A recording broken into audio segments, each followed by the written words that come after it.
Cash कांड में फंसे जस्टिस यशवंत वर्मा की मुश्किलें हर बीते दिन के साथ और ज्यादा बढ़ती जा रही हैं। केंद्र सरकार ने महाभियोग की तैयारी तेज कर दी है। बताया जा रहा है कि लोकसभा स्पीकर ओम बिरला को 145 सांसदों ने महाभियोग चलाने के लिए याचिका सौंपी है, जिसमें राहुल गांधी, अनुराग ठाकुर, रविशंकर प्रसाद, सुप्रिया सुले, केसी वेणुगोपाल जैसे प्रमुख सांसद शामिल हैं।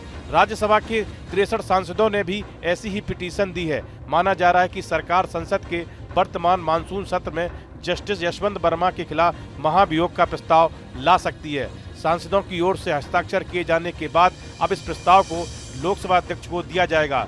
संविधान के आर्टिकल 124, आर्टिकल 217 और 218 के तहत कांग्रेस, टीडीपी, जेडीयू, जेडीएस, जनसेना पार्टी, एजीपी, शिवसेना आदि दलों के सांसदों ने ज्ञापन पर हस्ताक्षर किए। नियमानुसार अगर किसी जज को उसके पद से हटाना है तो लोकसभा में कम से कम 100 सांसदों का समर्थन जरूरी होता है। वहीं राज्यसभा में आंकड़ा 50 तो होना ही चाहिए। 63 अपोजिशन एमपीज हैव साइंड।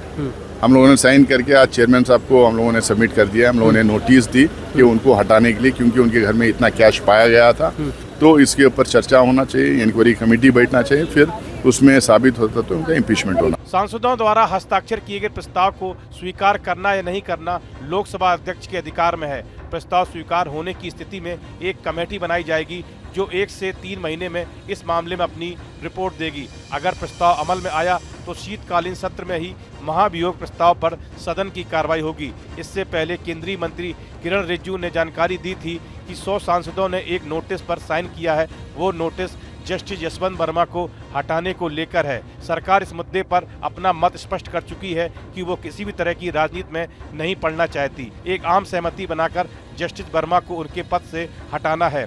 इस पूरे विवाद की शुरुआत मार्च 14-15 की रात में हुई थी। इस दिन दिल्ली हाई कोर्ट के तत्कालीन जस्टिस यशवंत वर्मा के सरकारी आवास में आग लग गई थी। जब आग बुझाने वाली टीम वहां पहुंची तो वहां स्टोर रूम से जली हुई 500 रुपए की गड्डियां मिली। इसके बाद काफी हंगामा हुआ। फिर सुप्रीम कोर्ट ने मामले की जांच के लिए 3 जजों की इन हाउस जांच कमेटी बनाई। जजों के पैनल ने जस्टिस वर्मा और उनके परिवार को कैश रखने का जिम्मेदार ठहराया। पैनल ने कहा कि आग के बाद रातों रात कैश को हटाया गया और जानबूझकर सबूत नष्ट कर दिए गए। जांच रिपोर्ट के सामने आने के बाद सुप्रीम कोर्ट के तत्कालीन सीजीआई संजीव खन्ना ने इसे भारत के राष्ट्रपति और प्रधानमंत्री को महाभियोग की सिफारिश के साथ भेजा था।